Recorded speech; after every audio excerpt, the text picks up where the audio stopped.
Hello বন্ধুরা, good afternoon. Welcome back to my channel my daily lifestyle. কেমন আছো? আশা করি সবাই ভালো আছো। আজকে আমি তোমাদেরকে দেখাতে যাচ্ছি পাকা করলা দিয়ে একটা সুন্দর রেসিপি। পাকা করলা, এই দেখো পাকা করলা আছে, আর আছে এখানে আধখানা আলু। বড় আলু হলে আধখানা, ছোট আলু হলে একটা। আর আতপ চাল আর বড়ি 5-6টা বড়ি, কর্নফ্লোর 2 চামচ, আর মশলার মধ্যে আছে লসুন একটা, 2টা শুকনো লঙ্কা, 2টা কাঁচা লঙ্কা আর গোটা জিরা। এই দেখো আমি বড়িটা একটু হেমদস্তা দিয়ে একটু দরদরা মতন থেতো করে নেব। পুরো মিহি করে থেতো করবে না, একটু দরদরা মতন থাকবে। এই আর এখানে দেখো আমি করলা আর আলুটা বেটে নিয়েছি, পুরো মিহি করে বাটবে না, ওই রকমই মানে একটু দরদরা থাকবে। আর এখানে মশলা আর আতপ চালটাও বেটে নিয়েছি।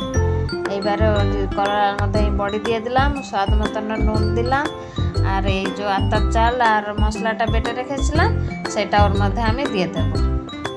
ওর মধ্যে দিয়ে এবারে আমি দেবো যে কর্নফ্লোর 2 চামচ কর্নফ্লোর রেখেছিলাম, তো 2 চামচ কর্নফ্লোরও দিয়ে একটু গুলিয়ে নেব। এই দেখো ভালো করে গুলিয়ে নিলাম। গুলিয়ে নিয়ে এবারে আমি গ্যাসের তাওয়া বসিয়েছি, গরম করতে দিয়েছি তাওয়াটা।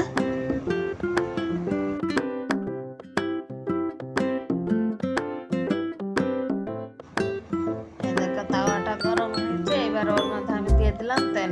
এই বড়াটা কিন্তু পুরো ডুবা তেলের ছানা যাবে না, এরকমই তাওয়ার মধ্যেই ভাজা হবে। তেল দিয়ে অল্প তেল দিয়ে এরকম এরকম হাতের মধ্যে নিয়ে এরকম এরকম করে তাকে উল্টো উল্টো করে তাকে ভাজবে। আমি তাওয়ার চারপাশে দিয়ে দেবো বড়ার মতন করে।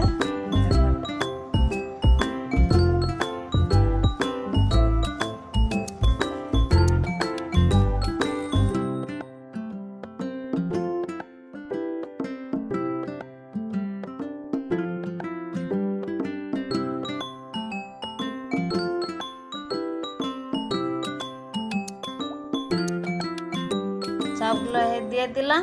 এবার তাওয়াটাকে আমি এরকম এরকম উল্টে উল্টে মানে করে দেখবো যেন চারপাশে তেলটা যাবে। তেলটা পুরো মাঝখানে হয়ে গেছে, তো তাকে এরকম এরকম করলে তাওয়াটা চারপাশে তেল, বড়াগুলো পুরো সব বড়া যেন তেল পাবে।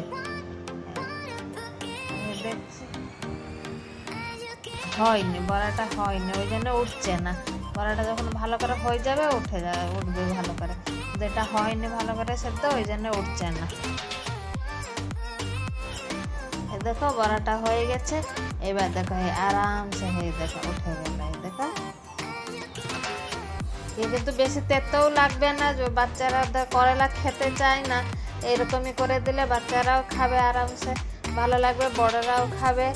এমনি করলা ভাজা থেকে এটাই বেশি ভালো লাগে, পকোড়া মতন হয়ে যায়। এই দেখো হয়ে গেছে পুরো। তোমরা যদি পকোড়া করতে চাও পকোড়া হবে, কিন্তু এই বড়াটাই বেশি ভালো লাগে।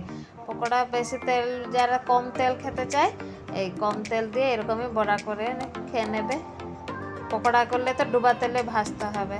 দেখো হয়ে গেছে আমার বড়া, করলার বড়া। পাকা করলা তো এমনি লোকেরা ফেলে দেয়, পাকা করলা না ফেলে এমনি বড়া করে খেয়ে নেবে। রেসিপিটি কীরকম লাগলো বানিয়ে খেয়ে আমাকে কমেন্ট করো, লাইক করো, শেয়ার করো, চ্যানেলটাকে সাবস্ক্রাইব করো।